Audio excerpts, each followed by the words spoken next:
الرحيم بسم الله الرحمن الرحيم waxaan ka hadlayaa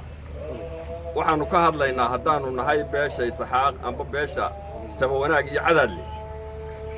dhowr qodob baanu ka hadli doonaa oo ay ka mid tahay dagaalka ka socda Ceelaf Weyn dagaalka ka socda uu soo noqnoqday waa la isu dhaariyay qawaaniin baa laga soo saaray qawaaniinta cidda jabisa lagu qaadi maayo waa laga habranayaa taa waxaan u aragnaa sibaanu u aragnaa annagu haddaanu nahay beesha Isxaaq haddaanu nahay sibaanu u aragnaa markay sidaa tahay waxaan sheegayaa nabadda maanta Somaliland ku fadhido reerkii ku suntanaa baanu nahay reerkii ku suntanaa ayaanu nahay waa la taataabanayaa nabaddii baa la taataabanayaa nabaddii baa la jebinayaa nabaddii baa korba dab lagu qabanayaa wallaahina aanaan dib dambaysa nabaddaa u xaq dhowrayn dib dambaysa u xaq dhowri mayno nabaddaa lagu ciyaarayo eenu ku suntanayn dib ugu suntanaan mayno wayna damaqday dagaalkaa ka socda Ceelaf Weyn ka socdee meelo kalena la taataabanayo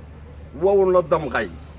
haddii wax laga qaban waayo oo cidda nabadda jabisay wax laga qaban waayo toos wax looga qaban waayo bunka Hargeysa lagu wada cabbi maayo wallaahi inaan lagu wada cabbayn bunka maqaayadaha la fadhiin maayo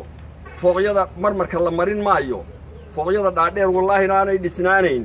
Hargeysa lagu kala qixi doonaa haddii wax laga qaban waayo dagaalka Ceelaf Weyn soo noqnoqonaya ee dunqulaalinaysa dawladdu wallaahi inaanay sidaa ahaanayn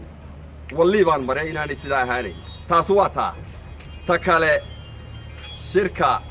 gacan libaax lagu baaqay ee inagu soo fool leh